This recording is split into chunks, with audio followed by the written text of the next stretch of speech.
Welcome to the Macat Multimedia Series, a Macat analysis of Roland Barthes' Mythologies. How can dominant ideologies successfully present themselves as simply the way the world should be? The French theorist Roland Barthes thought they did so by appropriating popular culture and repurposing it. He believed they drained popular ideas of their real meaning and then repackaged them to create myths that carried new and often very different implications. Writing in Mythologies, a collection of essays published in 1957, Barthes looked at examples drawn from everyday French life, from advertisements to the world of wrestling. His aim was to show that images, which he called signs, were stripped of meaning when they were removed from their proper context.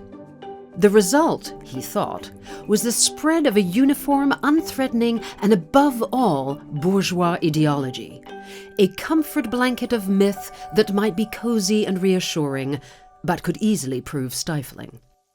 To understand what Barthes meant, consider the iconic image of a charismatic revolutionary. What did he really stand for? How has he been depicted in popular culture? And what does his iconic image represent today? Barthes argues that the signs that society projects onto our revolutionary bear very little relation to his actual qualities. The reality was that he was willing to kill to achieve political aims, and that the state he helped to forge was more repressive and less free than his public statements might suggest. Stripped of this context, though, his image becomes a sign with other uses. It can exploit consumers' eagerness to identify with qualities that they believe symbolize youthfulness, rebelliousness, hatred of authority. Companies that exploit the image, Barthes explains, introduce a second-order signification, a new myth, one that symbolizes something different.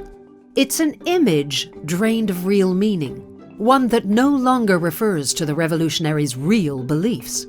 Before long, the famous photograph is appropriated to sell all sorts of products: t-shirts, beer, even washing powder.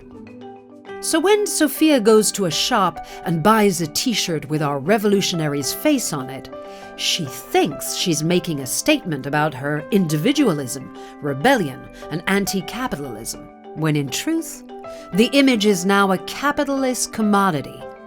By buying the t-shirt, she buys into that conformity. It's a sort of rebellion her bourgeois society is happy to live with.